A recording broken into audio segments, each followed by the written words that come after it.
college. Every day for 18 years in university homes, I looked out the window at those three great institutions. I walked through two of them on my way to Booker T. Washington High School, affectionately referred to as Widener High. And one day, while I was looking out that window, trying to figure out what I was going to do that day, I saw walking down the street, Gene has heard this story before, a whole group of students.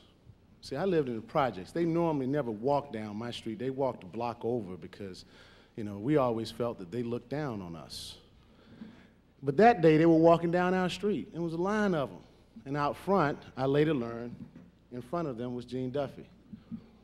And he was carrying some sign about voting for somebody named Maynard for mayor. And I said, well, isn't that interesting?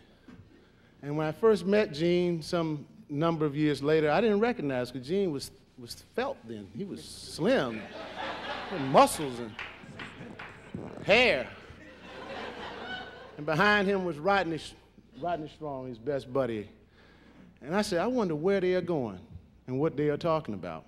And so I listened to them chanting going down the street about how important it was for those of us in the projects to come out and vote. It took courage to do that.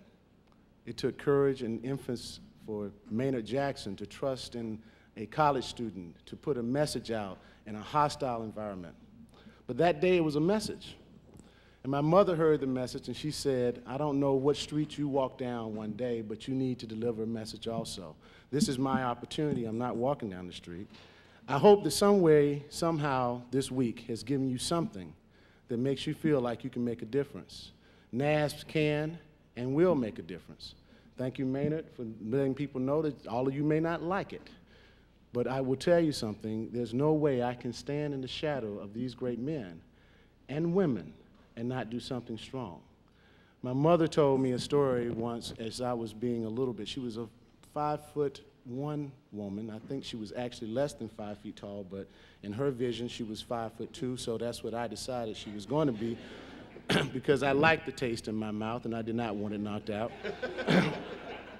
And she said to me a story that has later been turned into a joke. And I will leave you with this story, and I hope that, or this joke, depending on your perspective. And she said, there was a man